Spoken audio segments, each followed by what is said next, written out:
또 섭니다.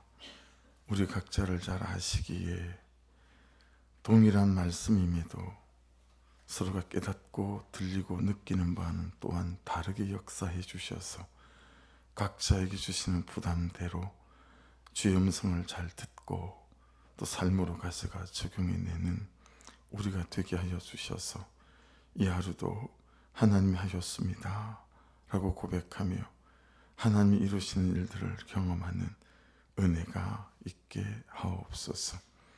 어떤 분은 수년을, 어떤 분은 그 이상을 하나님 받아내는 삶으로 나아가고 있습니다.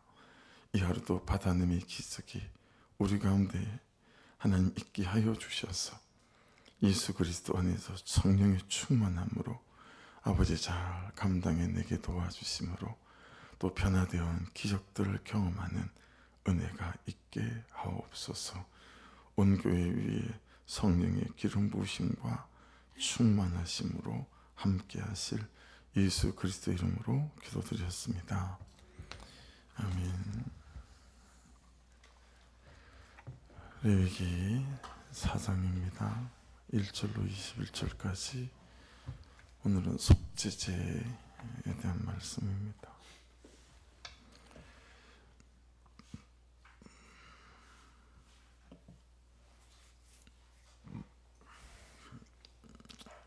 여호와께서 모세에게 말씀하여 이르시되 이스라엘 자손에게 말하여 이르라.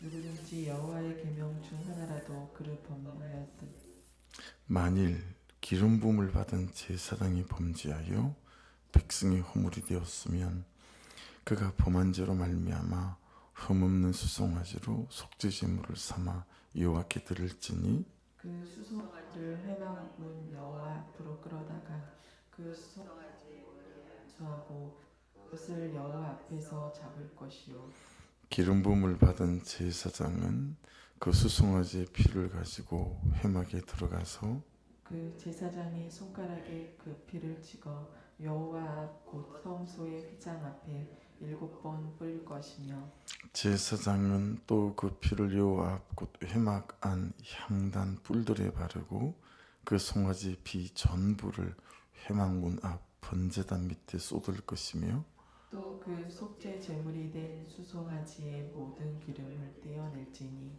곧 내장에 덮인 기름과 내장에 붙은 모든 기름과 두 콩팥과 그 위에 기름 곧 허리 쪽에 있는 것과 간에 덮인 끝풀을 콩팥과 함께 떼어내되 화목제 제물의 소액에서 떼어낸 같이 할 것이요 제사장은 그것을 번제단 위에서 불사를 것이며 그 수송아지의 가죽과 그 모든 고기와 그것의 머리와 정강이와 내장과 또 곧 그 송아지의 전체를 진영 바깥에 버리는 곳이 정결한 것으로 가져다가 불로 나무 위에서 사르되 곧 제 버리는 곳에서 불사를 지니라. 만일 이스라엘 온 회중이 여호와의 계명 중 하나라도 부지 중에 범하여 허물이 있으나 스스로 깨닫지 못하다가 그 범한 죄를 깨달으면 회중은 수송아지를 속죄제로 드릴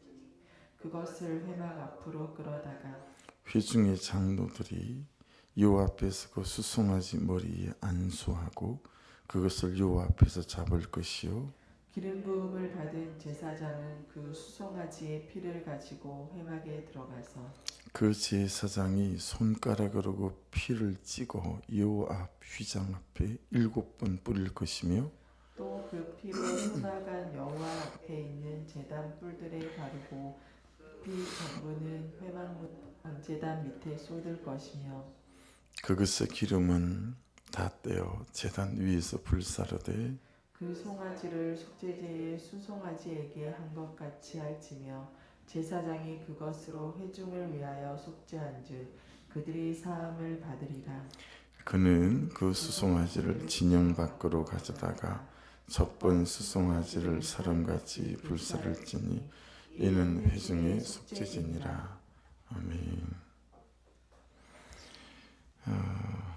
4절부터 12절까지는 4절 위에다가 소제목을 달아놓으면 되겠죠. 속죄제물을 바치는 과정과 절차가 사람마다 다르겠지만 저는 8단계로 목차를 달아보니 8단계였습니다. 근데 이제 기름 부음을 받은 제사장의 속죄 제물을 바치는 과정이죠. 그죠? 네. 그래서 기름 부음 받은 제사장이 범죄했을 때 그가 속죄 제물을 바치는 과정과 절차 8단계를 12절까지 저는 그렇게 목록이 만들어졌고요.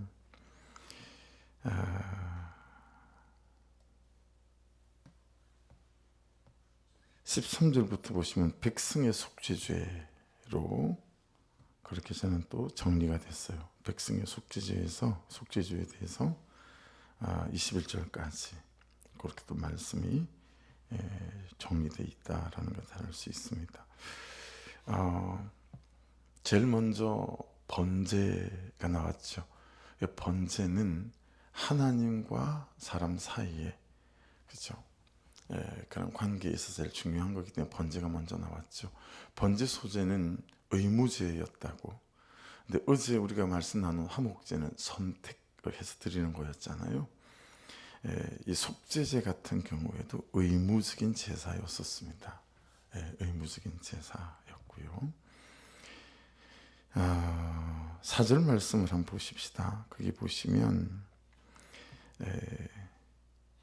그 수송아지를 해막 문 앞 여호와 앞으로 끌어다가 그 수송아지의 머리에 안수하고 그것을 여호와 앞에서 잡을 것이요. 앞으로 끌어다가 여호와 앞에서 잡을 것이요. 그렇게 되어서 있잖아요. 그러니까 여러분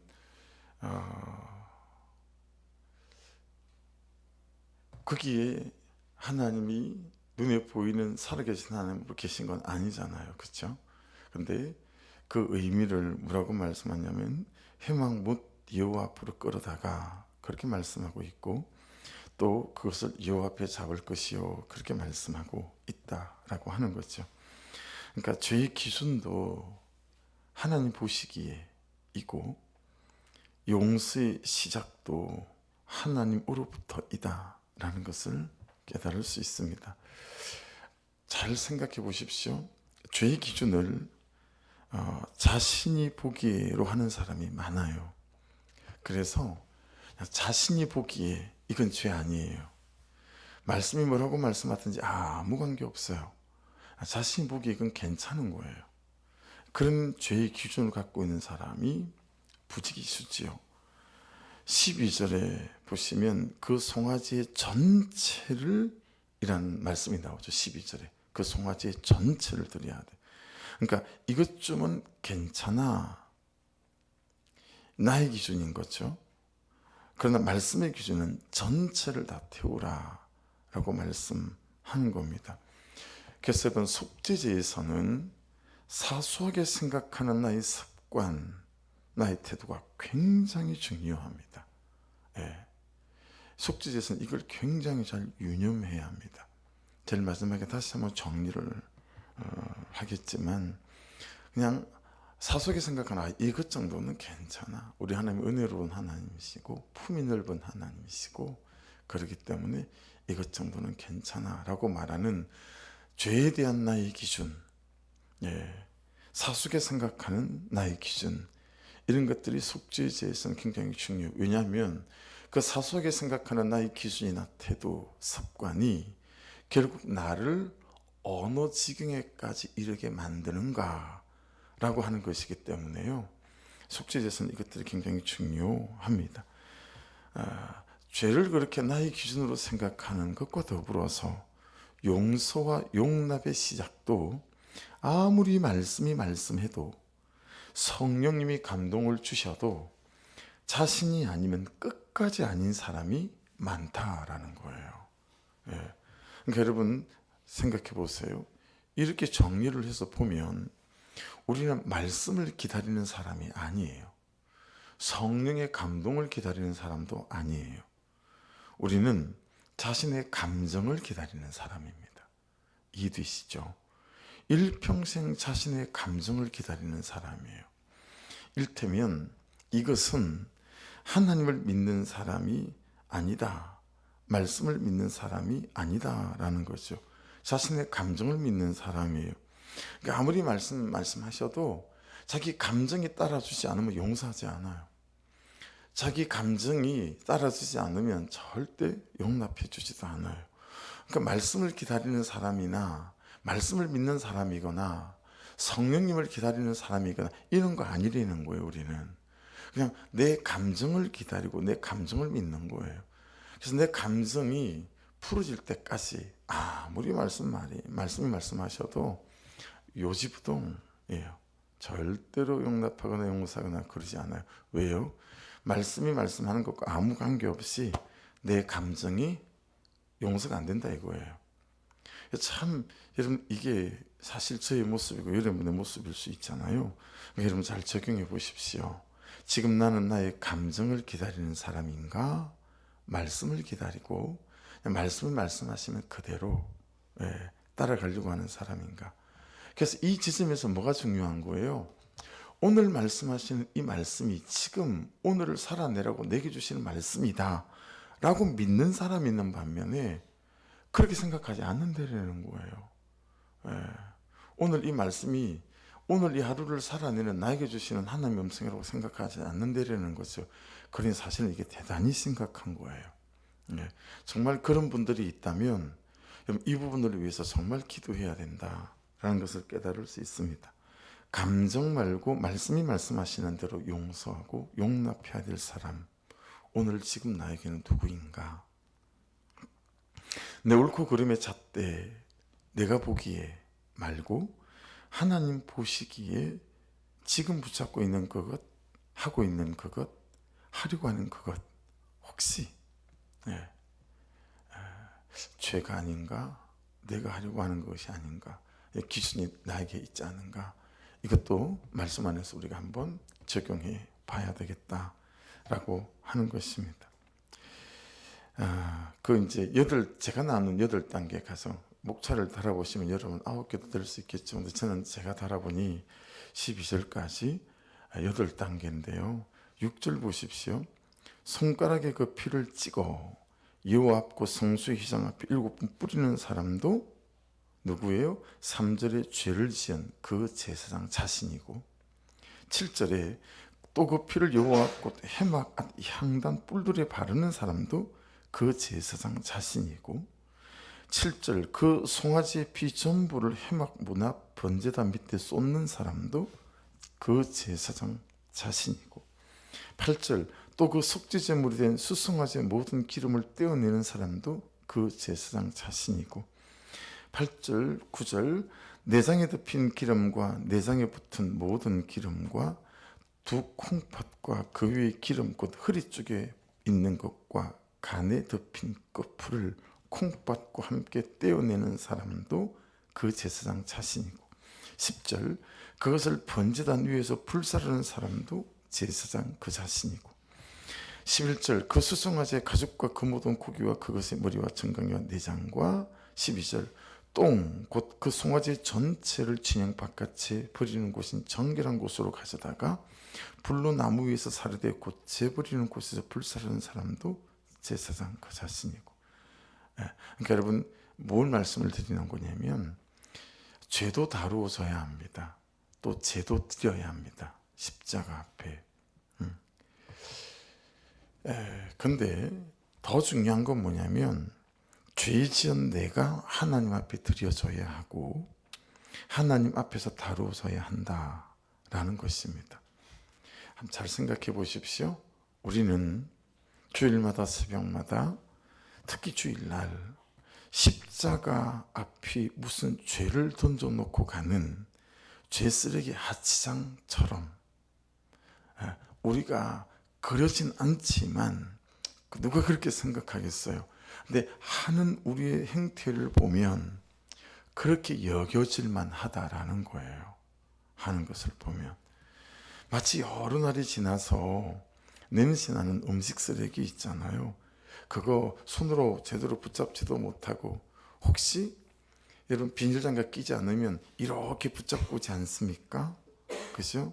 그래가지고 이렇게 하고 가든가 요즘은 아파트가 음식을 보호해야 하니 여러분 뒤집어서 탈탈 카드로 털고 그러고 오는데 털고 나면 이렇게 붙잡고 그 비닐만 버리는 또 그게 따로 있잖아요. 그게 집어넣고 손으로 못 집어넣으니까 항상 거기는 막대기가 있잖아요. 그 막대기 가지고 검색 쓰레기 봉투 또 콕 집어넣고 막 냄새 날까 코마가 가고 숨 멈춰가며 뭐 그러고 우리가 오지 않습니까? 이게 꼭 십자가 앞에서 우리 예배 때마다 그렇게 죄를 막 냄새 나는 죄를 그렇게 음식 쓰레기에 버리든 던지고 돌아서는 거죠. 그러니까 그 죄는 내가 지은 것인데 그 죄보다 더 다뤄져야 되고 들여져야 되는 것은 우리 자신 아니겠느냐라는 거예요. 그 죄를 지은 나 자신은 들이지도 다루지도 않고 죄만 음식 쓰레기 던지도 툭 던지고 돌아가니 여러분 아무 일도 일어나지 않는 거예요. 예. 하나님 은혜가 아니라면 지금 4절에서 12절까지 각을 떠서 던져야 될 대상은 소가 아니라 누구죠? 바로 나 자신이다 라는 거 아니겠어요? 그러니까 주의 은혜로 내 죄를 대신하는 동일시도 만일에 없고 내 죄가 양에게 수에게 전가되는 죄의 전가도 없다고 한다면 하나님이 이런 은혜를 주시지 않았다면 내가 그렇게 되어도 죄를 씻을 길이 없고 죄를 용서받을 길이 없었을 거다라고 하는 거죠. 여러분 잘 묵상해 보셔야 될 것 같아요. 십자가 앞에 죄를 드리는 것은 무엇이고 십자가 앞에 죄 지은 나를 드리는 것은 또 어떻게 해야 되는가 라는 것입니다. 그래서 여러분 우리가 너희가 그 은혜를 인하여 믿음으로 발미하며 구원을 얻었나니 이것은 너희에게서 난 것이 아니요 하나님의 선물이라 할 때 은혜에 더하기 믿음은 구원인데 그 다음에 행위로 말미암은 것이 아니니 그랬으니 빼기 행위 이게 여러분 우리의 구원이잖아요. 내 행위와 관계없이 전적인 하나님 그분의 은혜로 말미암아 내가 믿음으로 받는 게 구원. 이 구원에 대해서 내가 한 일은 없는 거 여기까지를 구원받기 전 그죠?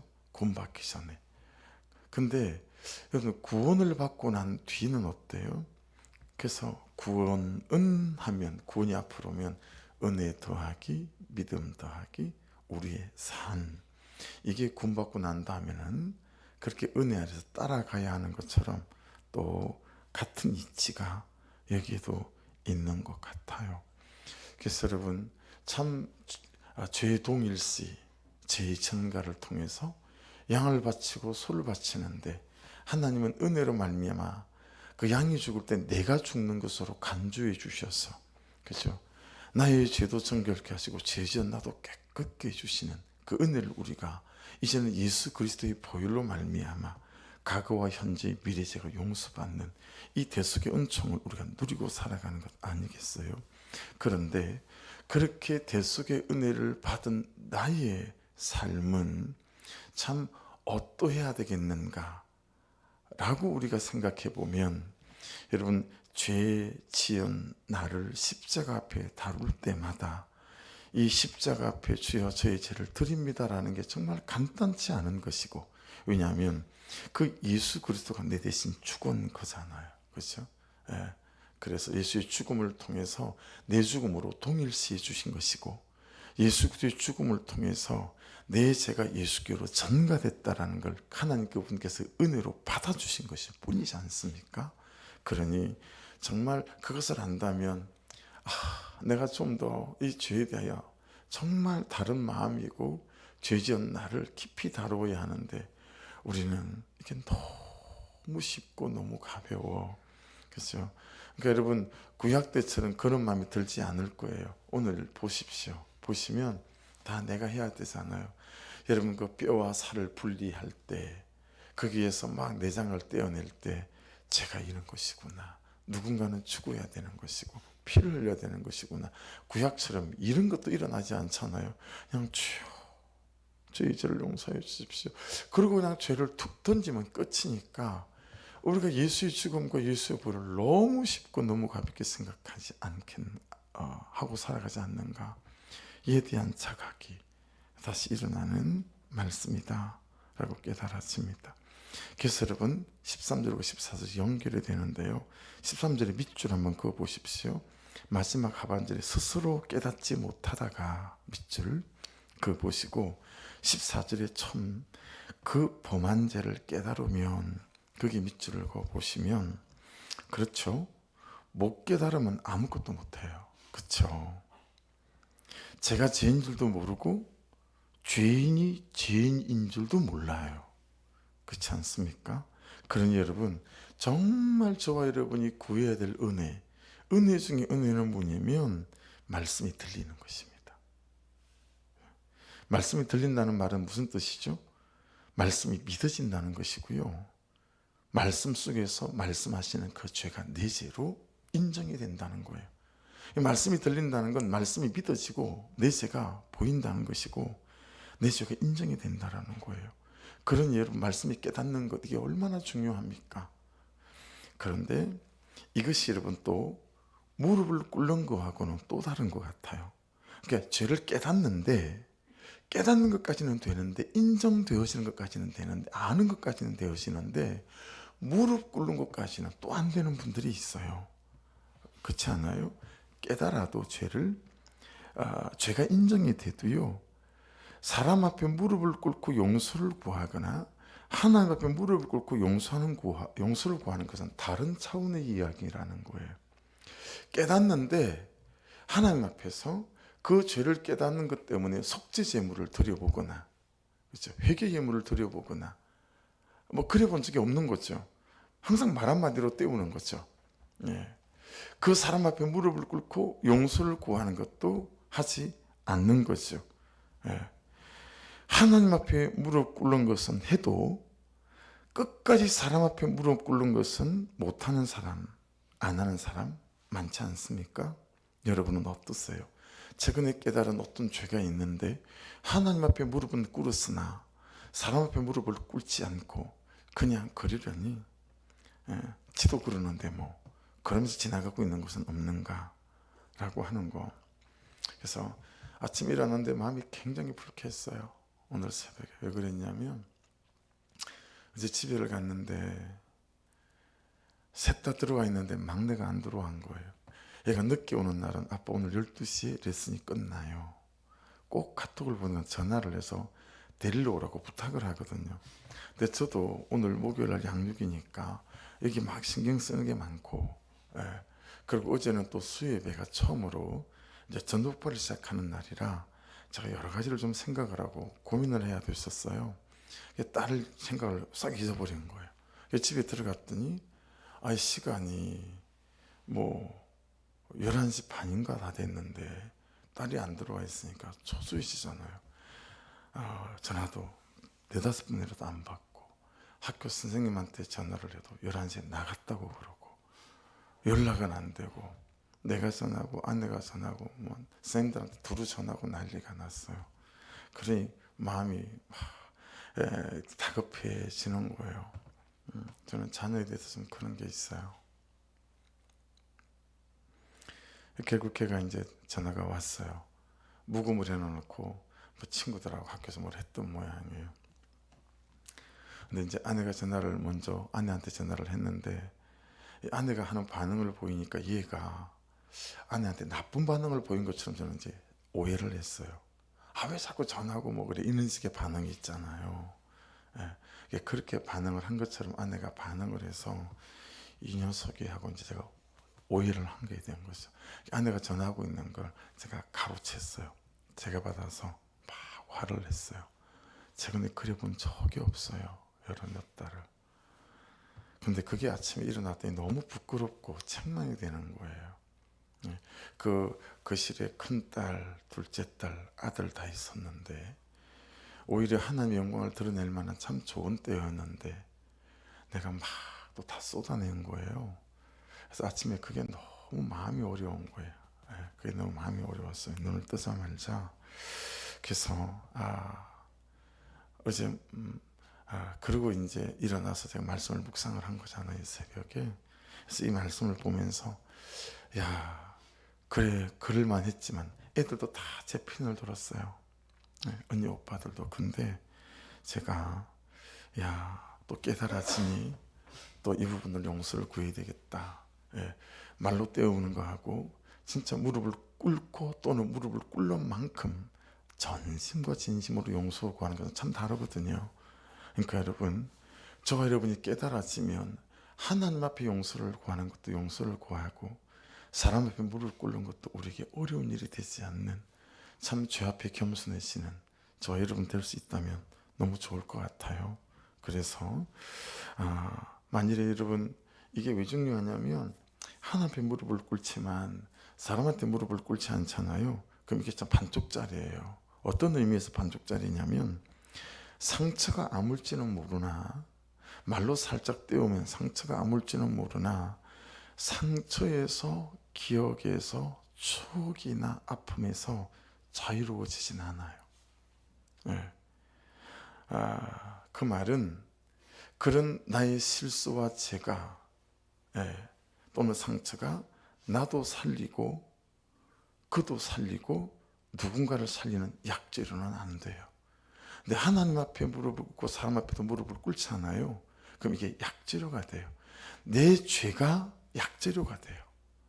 그래서 나도 살리고 그도 살리는 역사가 일어날 수 있다라고 하는 것이니 여러분 깨달으실 때, 죄가 인정이 되실 때, 또 내 죄가 보이실 때 하나님 앞에도 사람 앞에도 무릎 꿇는 은혜가 있어서 나도 살고 그도 살리는 약재료가 되어지는 은혜가 있기를 주의 이름으로 축복합니다.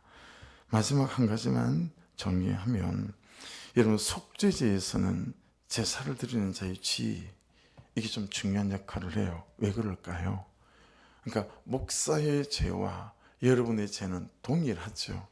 그럼에도 불구하고 속죄제를 보면 하나님께서 물으시는 게 좀 달라요. 왜 그럴까요? 영향력 때문에 그래요. 영향력 때문에.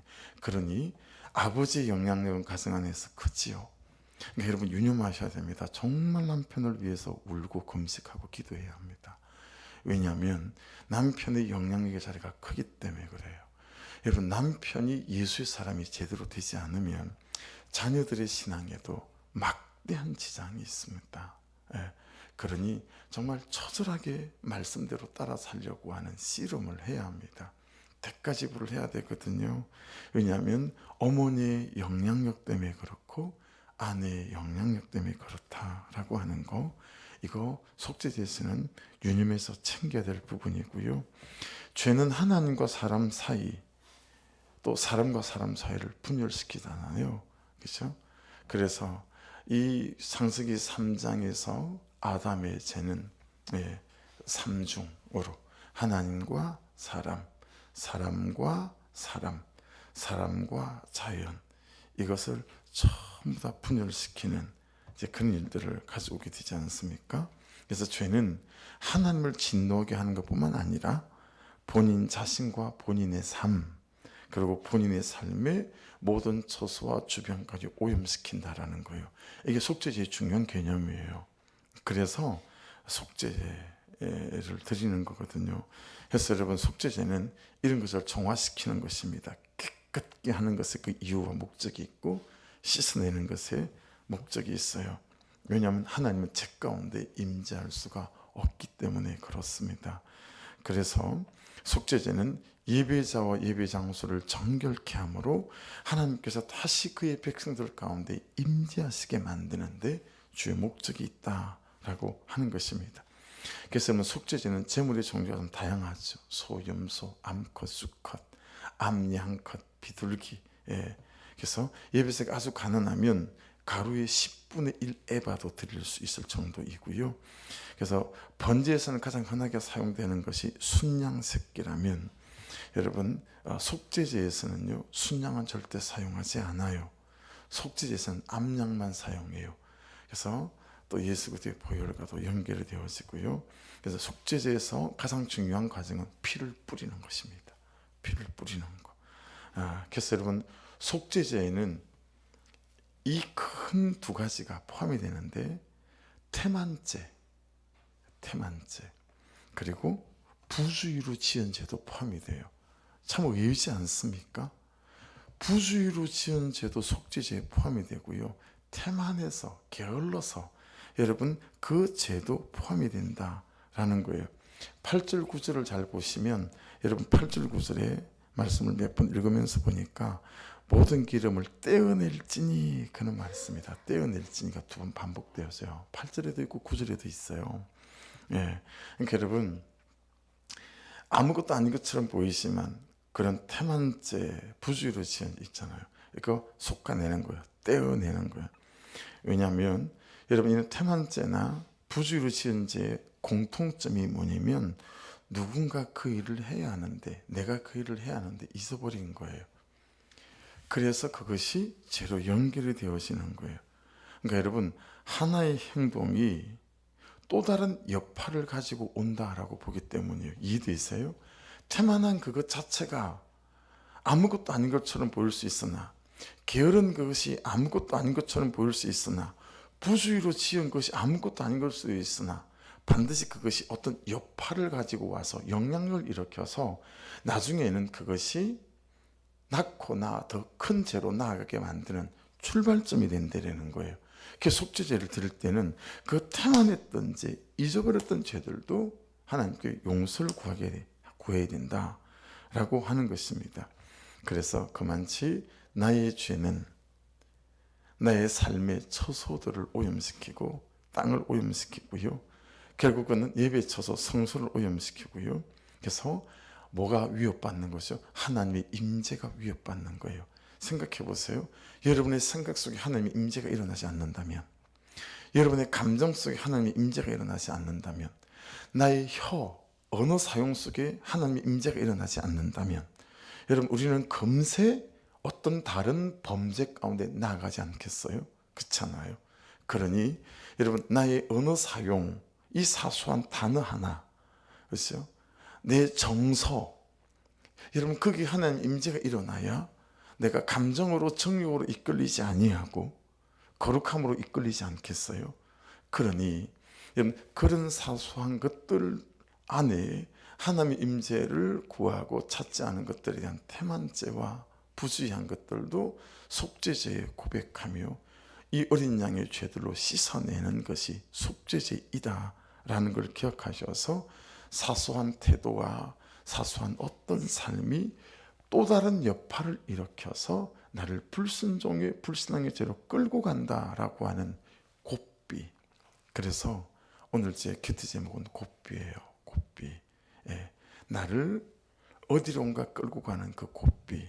예, 그것이 이 태만죄와 게으름의 죄에 있다라는 걸 기억하셔서 기도하실 때마다 묵상하실 때마다 이런 사소해 보이는 태만죄까지도 씻어내셔서 혀와 감정과 내 언어, 내 작은 태도 하나도 하나님의 임재가 일어날 수 있도록 하는 이 속죄제 안에 저와 여러분이 또 영적 의미를 깨닫고 잘 적용해 나가셔서 이 하루도 온 사소해 보이는 그곳에서도 하나님의 임재를 경험하여 승리가 있는 저와 여러분 되시기를 주의 이름으로 축복합니다. 기도하겠습니다. 말씀 붙잡고 기도하시고 오늘도 양육이 또 있는 날입니다. 특별히 9시 한 20분에 시작하는 12시에 막 끝나고 하는 양육반 기도해 주셔서 저나 또 양육받는 분들이나 피곤치 않고 하나님 잘 감당해낼 수 있도록 은혜를 부어주십시오. 중보 부탁드립니다. 우리 주여 한번 부르고 기도 드리십시다. 주여! 아버지 감사합니다. 오늘도 속죄제를 통하여 아버지